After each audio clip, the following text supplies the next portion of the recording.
Very important po topic natin ha. Kakaiba to. Wala to sa Google. 20 bad habits na pwede makabawas sa buhay natin. Ito yung mga simpleng habit lang. Kala natin okay lang. Pero iba dito nakamamatay. 20 to. Napakahalaga ha. Tingnan ninyo. Number 1. Ito.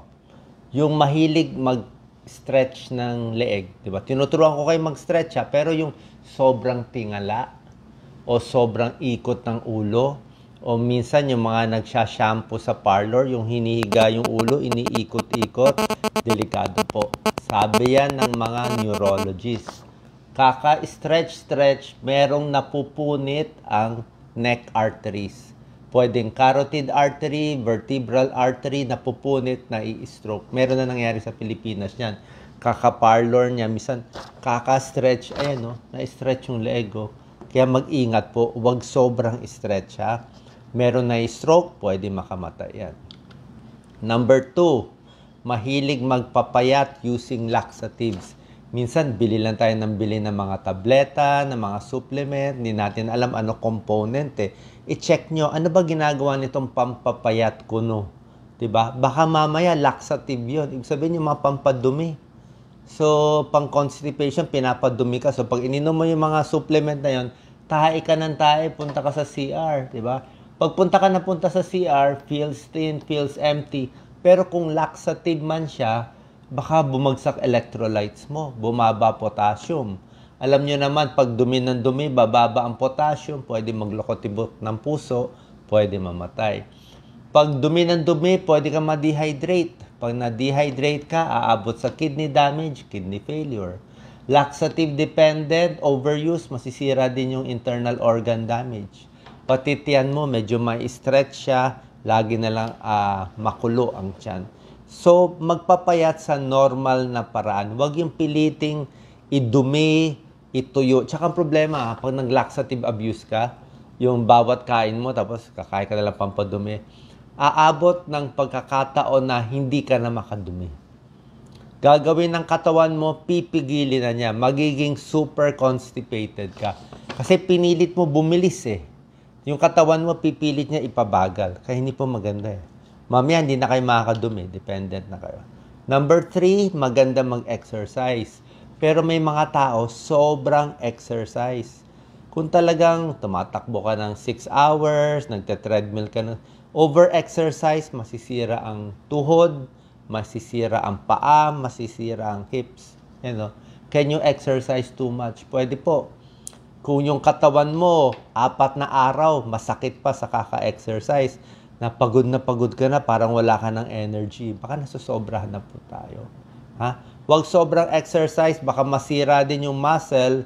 Pag nasira yung muscle, protein yan, dadaan sa kidney yan, makikidney damage tayo. Doon lang tayo sa tamang exercise. Huwag din sobrang bugbog.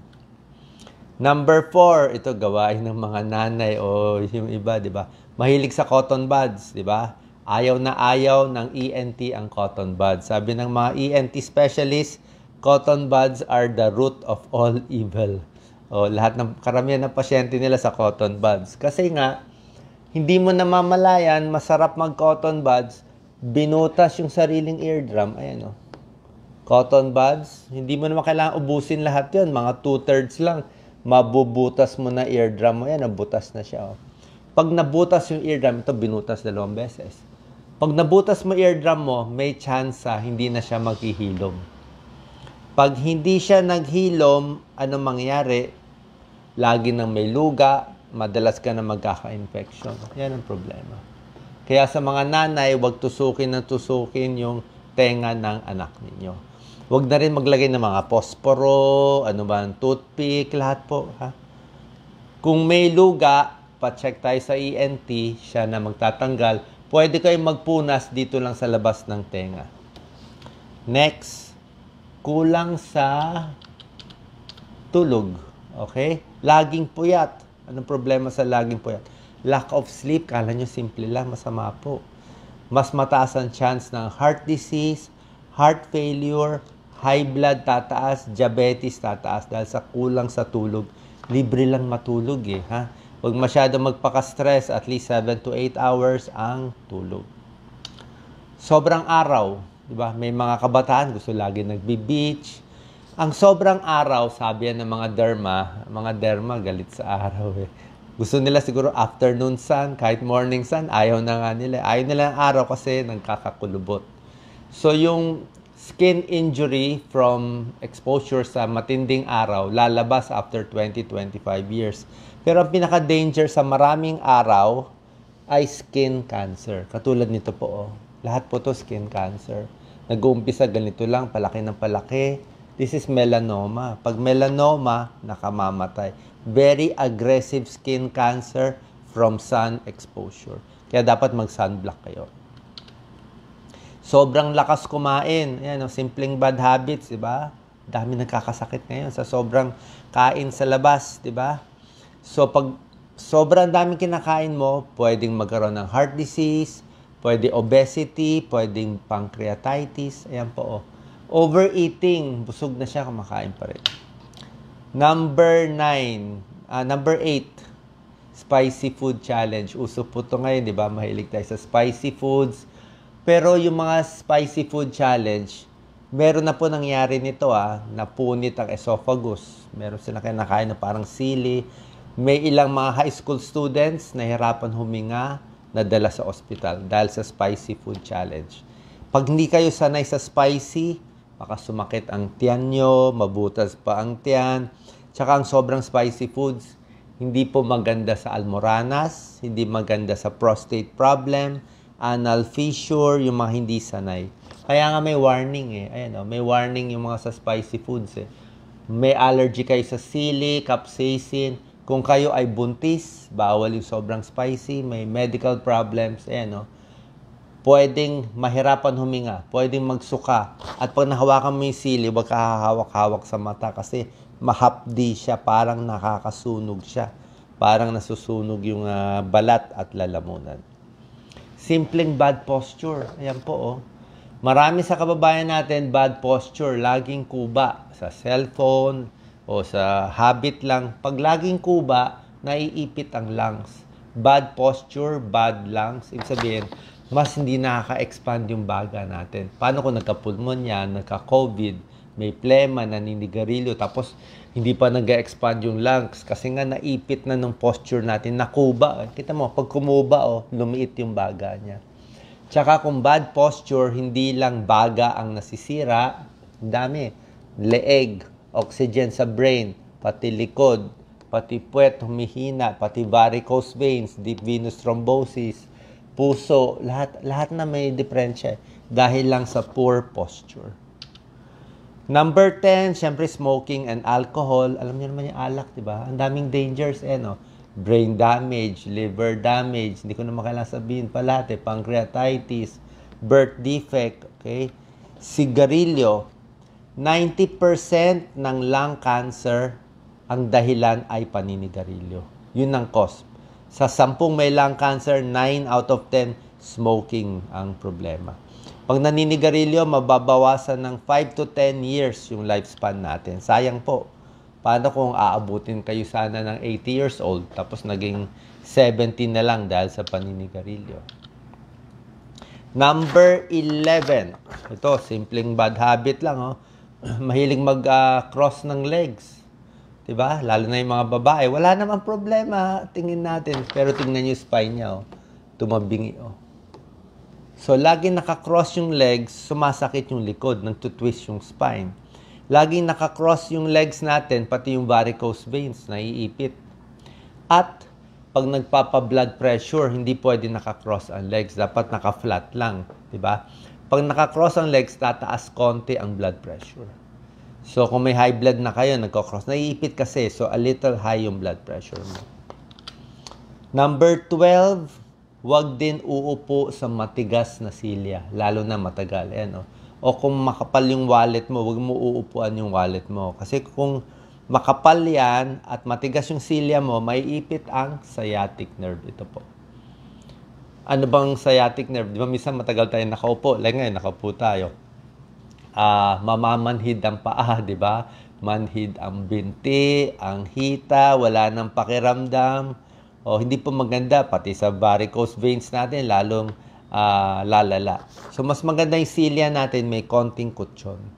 Ayaw natin yung sobrang lambot na nakaslouch ka, pero ayaw mo rin yung sobrang tigas. Ha? Yan po. Nakita nyo, lalo na sa mga kalalakihan, above 50 years old, pag matigas ang silya natin, nahihirapan yung magkakaroon tayo ng pelvic pain. Dito sa tumbong, laging masakit. At nahihirapan yung prostate.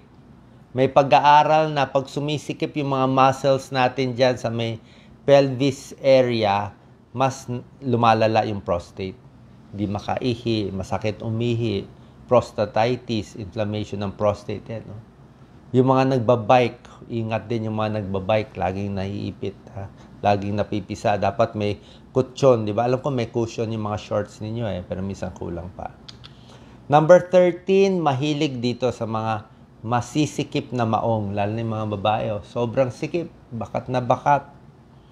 Ang problema, kung sobrang sikip tapos nag-squat pa sila, ito nangyari po to may isang mga model siya ata nag-squat siya meron siyang kinukuha.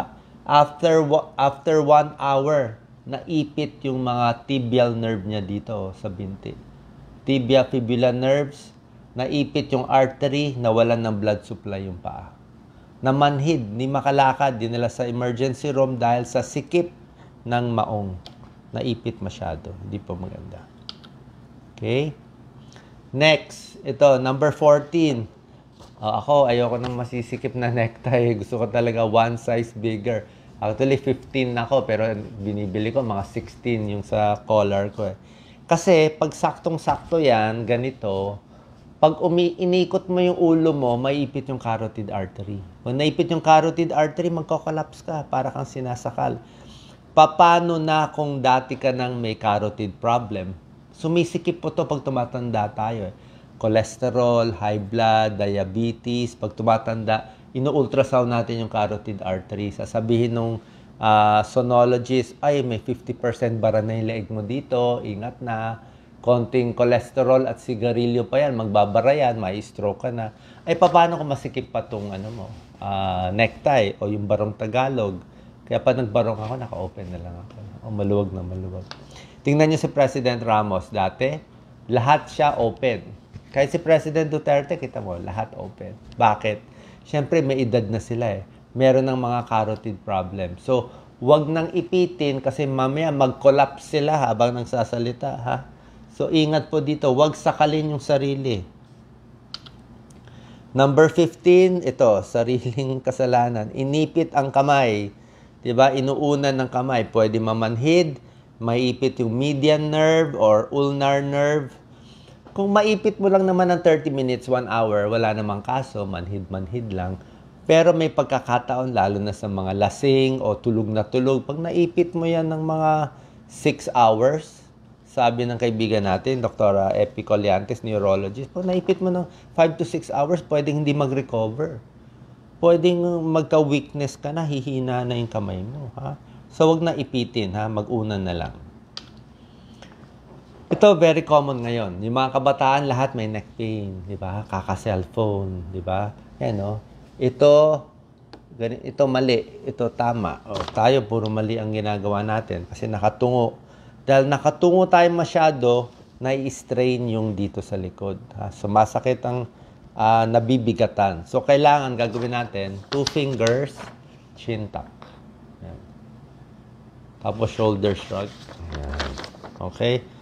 Tapos taas lang yung kamay. O ako nilalagay ko yung cellphone ko sa isang lugar. Huwag na masyadong matagal na nakatingin. Okay? Yung tamang procedure.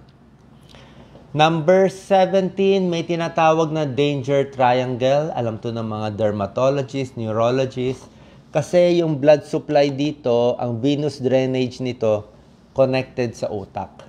So kung meron kang pigsa, tigyawat dito, huwag mong titirisin. Kasi pag nag-infect, pwede pumunta sa utak. Mga buhok sa ilong, wag hihilahin kasi pag nangnana yan, pwede dumiretso sa utak. Brain infection, delikado. Ha? Yan ang danger triangle of the face. Kaya, ito pa pinaka-oily na lugar, kaya ang daming pimples dyan. Kaya ingat po tayo. Yung mga mahilig lumuhod sa simbahan o lumuluhod sa trabaho nila, construction worker, roofer, ano pa, cleaner, lahat yan. Mga pari, mabilis ma-damage ang tuhod natin. Ang tuhod natin, very complex. Ang daming mga muscles dyan, talagang very important. Pag na-injure ang tuhod natin, baka habang buhay na hindi gagaling. Napakahirap. Pag mahina ang tuhod, di ka na makalakad, di ka maka-exercise, tataba ka na. Pag tumaba tayo, marami ng sakit. So, ingat talaga sa tuhod. Mag-rubber shoes na maganda. Ingat din sa lunge. Itong exercise. Medyo mahirap to unless athletic ka kasi isang tuhod lang ang nagdadala ng bigat. So, pag bumigay yan, delikado po. May kilala ako, nag-lunge siya, napunit ang tuhod na operahan. Okay?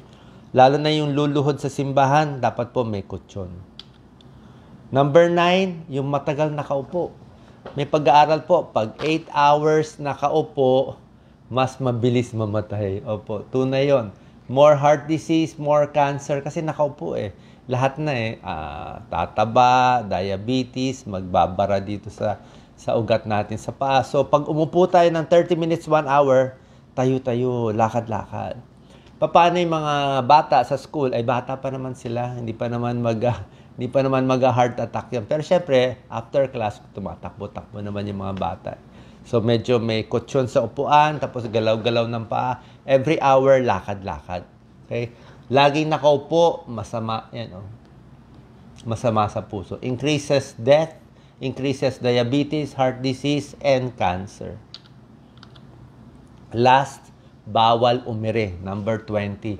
Pag dudumi tayo, huwag nyo talagang i-ire na parang, kasi pag sinobra nyo ire, pwede ma-heart attack. Ang sobrang pag-ire, during the time na umiiri ka na 10 seconds, nagkukulang ng blood supply ang puso mo. Ulitin ko, habang matigas na matigas ang dumi, yung talagang iring-iri ka na 10, siguro hanggang 5-10 seconds lang. Kasi during that time, mababawasan ng blood supply ang puso mo. Kung dati nang may barado kang 70%, 80% yung ugat mo, umiiri ka pa, mawawalan ng blood supply, tagal-tagalan mo pa, atake sa puso. Ang pinakamaraming namamatay sa bahay. Sa bahay, anong lugar, anong kwarto doon namamatay ang tao? Sa banyo.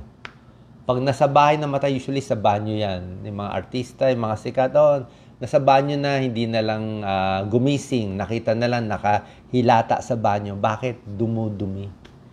Kasi pag dumudumi, nandun talaga yung strain eh. Heart attack and stroke. Okay? So, ingat sa straining. Dapat malambot ang dumi. Papaya, pakwan, peras, grapes, prune juice. Exercise, inom ng maraming tubig. Kasi pag matigas ang dumi, delikado. Okay? Lalo na kung mainit. Sa CR nyo. And dahan-dahan din sa pag-ubo. Okay? Straining sa cough. Ako nga, pag umuubo ako, minsan nahahatching ako, iniingatan ko. Kasi sobrang ubo, sobrang hatching, lung injury, lus-lus, lulus-lus. Diba? Sa lakas ng pressure, ingat po ha. Baka may pumutok dyan. So, pag uubo nga ako, nakatukod pa ako. Ang turo niya, half-puff coughing. Isang hindi maganda, isang malakas na ayaw nila yan. Ang gusto ng pulmonologist, 3 dahan-dahan. Hinga malalim. Okay? Patigasin ang tiyan bago 3 ubo. Ganun. I-3 mo. Ako nga, nakatukod pa ako sa singit para hindi bumigay yung mga muscles natin. Siyempre, yung pag tumatanda, prone magkaroon ng lus-lus dyan sa may singit. So, tapos nakatukod pa ako para hindi tumaas yung pressure sa tiyan. Sana po nakatulong tong 20 tips. Simpleng-simple, di ba? 20 tips, pero marami dito ay delikado. Sana po hindi tayo magkamali na magkaroon nitong mga komplikasyon dahil sa simpleng gawain na hindi natin alam, masama pala. God bless po.